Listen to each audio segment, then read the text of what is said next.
Il y a deux façons de rentrer dans l'armée américaine. L'une peut te rendre riche, l'autre te laisse à temps partiel à gratter les miettes des avantages. Et devine quoi? Le recruteur de l'armée américaine ne va pas forcément te diriger vers la bonne. Son job à lui, c'est de remplir le siège qui est ouvert, pas celui qui, toi, te rend riche. Active Duty ou garde nationale. À la fin de cette vidéo, tu sauras exactement quelle porte choisir et pourquoi. Reste donc jusqu'à la fin de cette vidéo. Je vais être direct avec toi parce que c'est le genre de décision où les gens se trompent sans même le savoir et c'est une décision de vie. Beaucoup d'immigrés aux États-Unis entendent l'armée américaine et signent la première option qu'on leur présente, souvent la garde nationale, parce que ça fait moins peur. Tu gardes ta vie civile, tu ne déménages pas du tout, ainsi de suite. Sauf que sur le plan de la richesse, ces deux potes ne jouent pas dans la même cour du tout. Pas du tout. Et personne ne s'assoit avec toi pour te faire le calcul honnête. Aujourd'hui, c'est moi qui te fais le calcul là pour que tu vois avec les chiffres à l'appui. On regarde les 4 leviers qui décident si l'armée te rend riche ou juste occuper un week-end par mois. Vite fait, pour que tu saches pourquoi tu devrais m'écouter. C'est bon, non? Je suis vétéran de l'armée américaine. J'ai fait l'active duty, je suis sorti de l'armée américaine en 2019. Et surtout, je ne suis pas un recruteur. Je ne gagne rien sur que tu rentres dans l'armée américaine. Je ne gagne strictement rien si tu t'engages. $0. Donc, je n'ai aucune raison de t'enjoliver les choses. Je te donne les faits, même ceux qui piquent. L'armée m'a payé 3 diplômes américains que tu peux voir là. Un bachelor pendant le service militaire et 2 masters après le service militaire. Pas $1 de dette. Aujourd'hui, je bosse dans la tech chez Microsoft aux États-Unis. Et l'armée me verse encore de l'argent chaque mois et on me versera cet argent à vie et chaque année ça augmente. Dans mon cas, c'est de la compensation VA que j'investis. Ça, c'est le pouvoir du levier qu'on va décortiquer dans cette vidéo. L'active duty, c'est temps plein. L'armée devient ton métier du 24 heures sur 24, 7 jours sur 7. C'est ta seule activité. Tu déménages sur une base et tu es payé chaque jour comme un vrai salaire à plein temps en fait. La garde nationale, c'est temps partiel. En gros, tu travailles un week-end, par mois, plus 2 semaines par an en été, au mois de juillet ou août. Tu gardes ta vie civile, tu gardes ton job civil à côté. La réserve, c'est le cousin de la National Guard en quelque sorte. C'est temps partiel aussi, c'est côté fédéral et on t'active seulement quand il y en a besoin. Et voilà le piège que je veux que tu retiennes. Le recruteur de l'armée américaine remplit le siège qui est ouvert ce mois-là. Pas forcément celui qui financièrement te rendra riche toi. C'est à toi de savoir ce que tu viens chercher chez lui. Maintenant, rentrons dans le concret. Quand je dis l'armée peut te rendre riche, ce n'est pas une phrase de motivation ou quoi que ce soit. C'est mécanique. Il y a 4 leviers et l'active duty les active tous à fond, en même temps.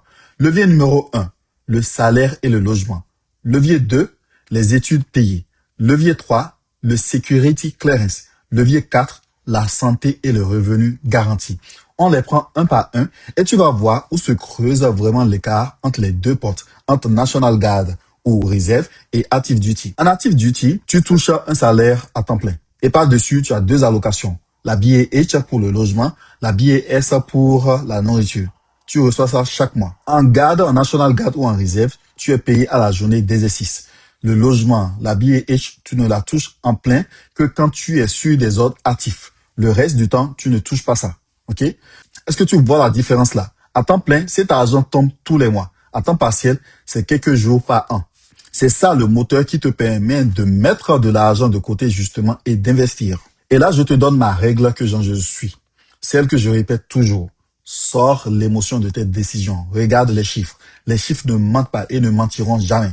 Un revenu stable et plein temps, plus le logement payé, c'est exactement ce qui te dégage de cash à faire travailler. Surtout pour nous les immigrants qui venons d'arriver aux États-Unis. La première étage, la tuition assistance, c'est très important. Pendant que tu sers dans l'armée américaine, l'armée te paie tes cours, jusqu'à $4 500 par an. Tu étudies pendant ton service militaire gratuitement. C'est comme ça j'ai eu mon bachelor, ma licence aux États-Unis. Deuxième étage, le gros morceau, le GI Bill. En Active Duty, tu as 36 mois de service, trouve 100% du post 9/11 GI Bill. Ça veut dire que tu as la scolarité payée, plus une allocation de logement d'environ 2500 et quelques dollars par mois pendant que tu étudies après le service militaire. Et ces 2500 là, ça augmente, ce n'est pas fixé en fonction de ton état, dans l'état dans lequel tu habites. Et plus précisément en fonction de ton zip code. Maintenant, la garde ou réserve National Guard, c'est ici que le cas devient énorme. En National Guard ou en réserve, tes week-ends d'exercice ne comptent pas pour le post 9/11, tu tombes souvent sur le chapter 1606 autour de $493 par mois.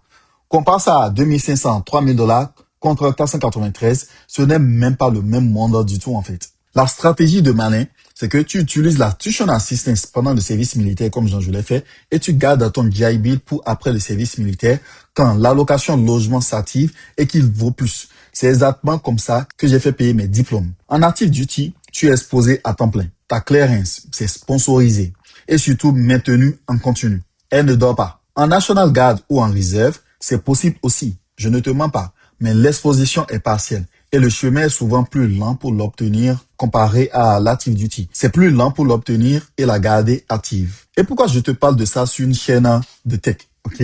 Parce que la security clearance, c'est ce qui te rend rare et demandé sur le marché du travail dans le domaine de la tech. Beaucoup de postes bien payés sont fermés à ceux qui ne l'ont pas. Tu connais mon cas si tu regardes mes vidéos depuis longtemps. Diplôme, certification hands-on, ok? Chacun un tiers de tes chances de décrocher un job tech aux États-Unis. Et la clearance par-dessus, c'est la cerise sur le gâteau. C'est elle qui me rend rare aujourd'hui dans mon propre métier à Microsoft. En active duty, ta couverture santé, le TRICARE est gratuite pour toi et ta famille. Et ton revenu tombe qu'il pleuve ou qu'il neige le 1er et le 15 du mois. Tu ne te poses jamais la question de la fin du mois. Okay? En garde ou en réserve, hors mobilisation, la couverture santé est souvent payante, avec une prime assortie de ta poche et ton revenu principal justement dépend de ton job civil. Cette stabilité-là, on la sous-estime. À temps plein, tu ne dépends pas d'un employeur civil pour tenir le mois. Moi qui ai galéré en Uber pendant des années avec les charges qui tombaient et zéro revenu, quand la voiture était au garage, vous vous rappelez de mon histoire, je sais ce que ça vaut un revenu qui ne s'arrête pas. Et le vrai luxe, c'est celui-là, avoir la tête tranquille, l'esprit tranquille, assez tranquille pour penser à long terme, pour étudier le soir et investir au lieu de courir après les miettes. Maintenant, je ne vais pas te vendre du rêve à sens unique parce que ce n'est pas mon genre. Moi, j'aime dire la vérité honnêtement, peu importe ce que c'est. La garde nationale, le National Guard, n'est pas une mauvaise chose, ok? Pour certaines personnes, c'est même le meilleur choix. Alors, soyons honnêtes 2 minutes. Dans quel cas, la National Guard ou réserve est vraiment la bonne porte? Parce que si tu te reconnais dans ce que je vais dire, tu ne dois pas culpabiliser de choisir la National Guard. Donc, écoute-moi bien. Le premier cas numéro 1, tu as déjà une vraie carrière civile. Tu as un bon salaire. Tu as une situation très stable que tu ne veux pas lâcher. Ok, je dis bien situation très stable. Là, la garde te donne des avantages en plus sans casser ce que tu as déjà. Cas numéro 2, tu es ancré. Tu ne peux pas déménager sur une base à cause de ta famille. Peut-être tu es mère célibataire ou père célibataire à cause de tes enfants, de tes obligations. C'est une raison parfaitement valable. Cas numéro 3, tu veux juste certains avantages. Par exemple, le côté service militaire, juste te dire que tu as servi dans l'armée, un petit revenu, sans passer ta vie entière à temps plein sous l'uniforme. Dans ces cas-là, la National Guard ou Reserve est un bon choix. Ce n'est pas un mauvais choix. Le mauvais choix, c'est de prendre la National Guard en pensant que tu vas avoir tous les avantages de l'active duty. Ce n'est pas logique, soyons honnêtes. Non, sois honnête avec toi-même sur ce que tu viens chercher. Alors, la vraie réponse à la question de départ, ce n'est pas laquelle est meilleure dans l'absolu. C'est une question de levier, ce que tu essaies de gagner plus tard. Moi, j'ai fait active duty. Si j'étais à refaire, je ferais toujours ça. Donc, c'est une question de levier, de ce qui s'empile et de ce qui compose dans le temps. Et c'est exactement là que l'active duty écrase tout. Surtout si tu pars de zéro comme moi à l'époque. La majorité des immigrants, je leur conseille active duty. Laisse-moi te donner le verdict clairement sans détour. Le verdict, c'est ceci. L'active duty empile tous les avantages à 100% et à temps plein. En un seul contrat, tu peux déjà avoir tous les avantages. Salaire, logement, études, clearance, santé, tout en même temps. Pas au compte-gouttes comme avec le National Guard. Et c'est ça qui compose justement. Pendant que quelqu'un touche à $493 de GI Bill à temps partiel, toi, tu es à 2500, 3000, 4000 des fois avec le logement payé et tu peux avoir un salaire plein, tu peux avoir ton boulot à côté et tu as la clearance aussi qui est active. Donc, 5 ans plus tard, vous n'êtes plus du tout au même endroit. Vous n'êtes pas comparables. Et je sais ce qui te bloque. La peur, ok? Je comprends. Et si on m'envoie à la guerre? Militaire un jour, militaire à vie. Non, ce n'est pas tout le temps vrai. Tu compares avec les armées de chez nous en Afrique. Mais ici, aux États-Unis, ça ne se passe pas ainsi. Tu signes un contrat et tu peux partir à la fin de ton contrat. Ce n'est pas une prison. Et l'accès est plus simple que tu crois. Okay? Une green card, ta carte de résidence, moins de 42 ans et le bac ou le GED à la place. Voilà les vraies portes d'entrée dans l'armée américaine. Si tu coches ces trois choses-là, tu es éligible. Si l'active duty, c'est ta voie, alors fais-le bien. Parce que le bon plan, ça change tout. Quel job choisir dans l'armée américaine pour ne pas regretter plus tard? Comment bien documenter ton dossier pour le disability? Ok? Comment préparer ta sortie? C'est très important. Et c'est exactement ce que je détaille dans Military School.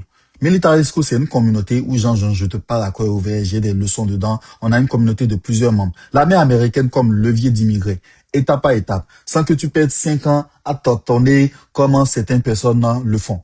Il n'y a pas de blabla dedans, pas de théorie, du vécu, du concret. Parce que j'ai fait ce chemin moi-même de vendeur de jus non payé aux États-Unis jusqu'à Microsoft aujourd'hui où je fais beaucoup d'argent. Alors, si c'est ta porte, rejoins Military School aujourd'hui et construis ta stabilité comme je l'ai construite. Peace. I'm gone.